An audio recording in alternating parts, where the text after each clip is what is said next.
kita mesti menghadapi tantangan yang cukup besar, misalnya jalan di pinggir jalan raya, resikonya kadang-kadang kita terjebur got, tersenggol motor, mobil dan lain sebagainya gitu. Apalagi kalau tarifnya di bawah standar kita gitu. Misalnya kita tarif 50, dia bisa 30, 25 misalnya, itu sangat mempengaruhi.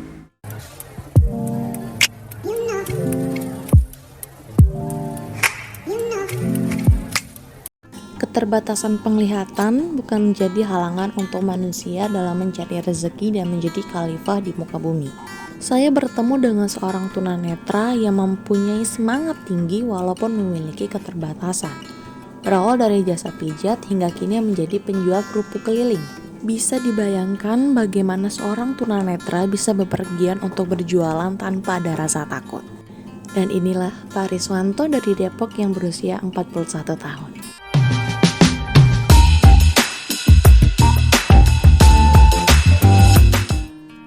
Pak Riswanto, boleh Pak diceritakan sedikit bagaimana sih awal mula Bapak bisa menjadi tunanetra seperti ini?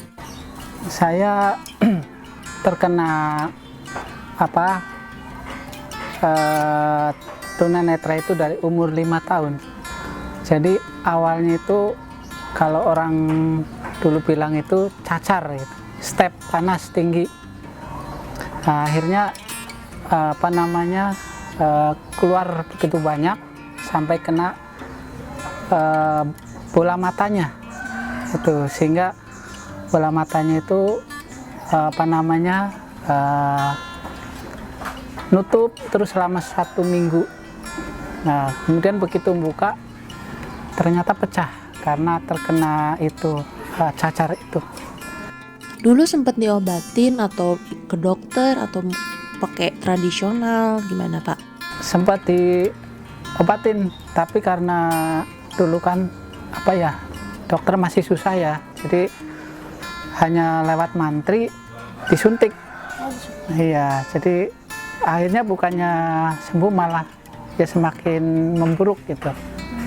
Yang satu masih normal, tapi karena gangguan dari saraf mata sebelah sehingga yang itu juga ikut-ikutan kena gitu. Makanya dari bola mata saya itu ada bedanya antara kanan sama kiri. Yang kanan itu agak ada gitu bijinya ya, karena nggak pecah gitu. Kalau yang kiri pecah. Kalau sekarang kondisi mata Bapak itu gimana sih Pak? Buta total, blind, atau low vision? Karena kan saya lihat Bapak juga berani pergi-pergi sendiri ke warung, beli makan. Jadi gimana gitu bisa tahu kalau ini tempatnya yang saya tuju tuh ini, ini jalan tuh harus ke sini gitu Pak. Itu gimana Pak? Kalau saya lampu, warna itu aja, bayangan-bayangan paling, cahaya, warna itu masih. Kalau jalan jadi kayak ada sejenis kita kayak ada kontak alam gitu ya. Jadi kalau misalnya kita jalan di suatu tempat baru sekali 2 kali mungkin harus adaptasi dulu, tapi ketika kita sudah berapa kali jalan, jadi seolah-olah alam itu menyatu gitu istilahnya ya. Jadi kita tahu struktur jalan gitu, kita ada posisi di mana, itu kita bisa ada gitu, kayak ada kontak alam gitu. Kita nggak pakai tongkat juga kalau sudah hafal bisa gitu. Apalagi dalam jarak yang dekat, misalnya kayak jarak-jarak 50 meter, 100 meter, nggak perlu alat bantu itu kalau udah hafal. Bahkan naik kendaraan juga kalau misalnya jalan-jalan yang sudah kita paham, kita dites ini ada di mana, itu bisa, itu kita bisa tahu. Walaupun ada di dalam angkot atau ada di atas motor, itu syaratnya itu kalau jalan yang sudah kita betul-betul paham gitu. Bapak kalau jualan kerupuk ini udah berapa lama Pak? Saya dari tahun 2013 sampai sekarang. Sebelum jualan kerupuk Bapak apa pekerjaannya?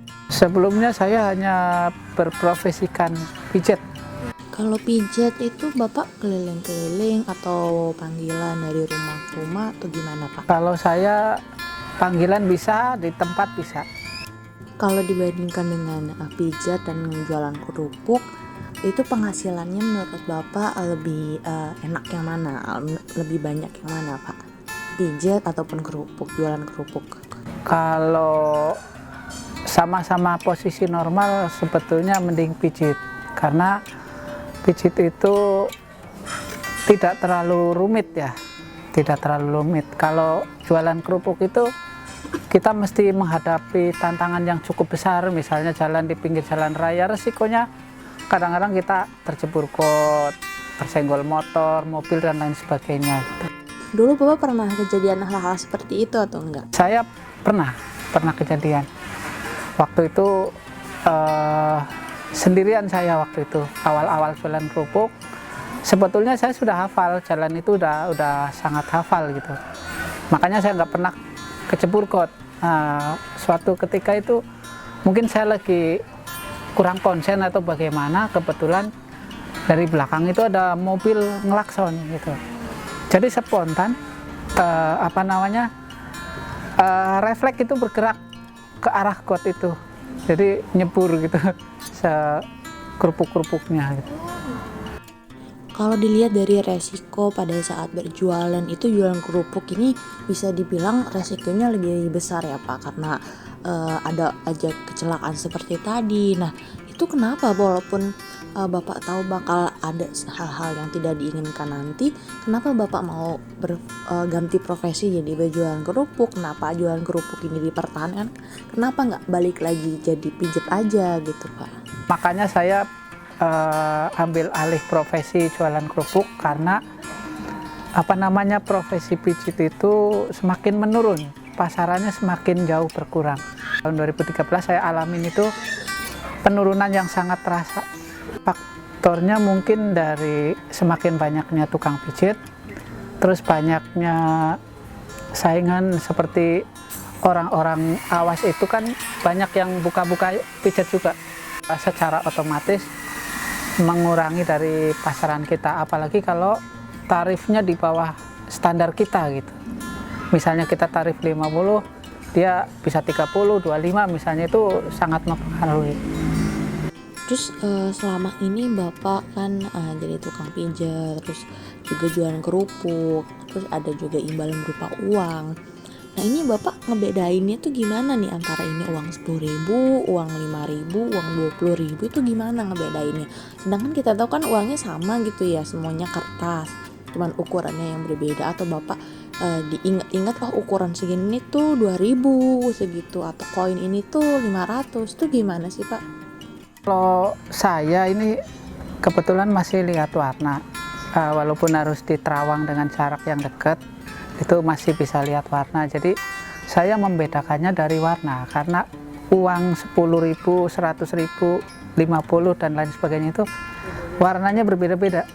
Tapi saya yang sesama tunanetra kadang-kadang juga bingung sama tunanetra yang lain, karena katanya padahal dia total, maksudnya dia nggak ngeliat warna, nggak ngeliat cahaya dan lain sebagainya, tapi dia bisa bedain. Waktu itu saya tanya, katanya dari perabaan gitu, dari perasaan, ketika dia sudah kontak dengan uang itu diraba-raba, dia bisa bedain gitu. Saya juga belum paham kalau sampai ke situ. Setiap manusia dilahirkan dengan takdirnya masing-masing, dengan keterbatasan dan kelebihannya masing-masing. Setiap dari kita harus pandai mensyukuri apa yang sudah diberikan oleh Yang Maha Kuasa. Perjuangan hidup Pak Rieswanto dalam menjalani hidupnya mengajari kita bahwa dengan segala keterbatasan yang beliau miliki, beliau tetap terlihat bahagia, saling menyayangi, saling mengasihi, dan selalu optimis berjuang demi masa depan yang lebih baik.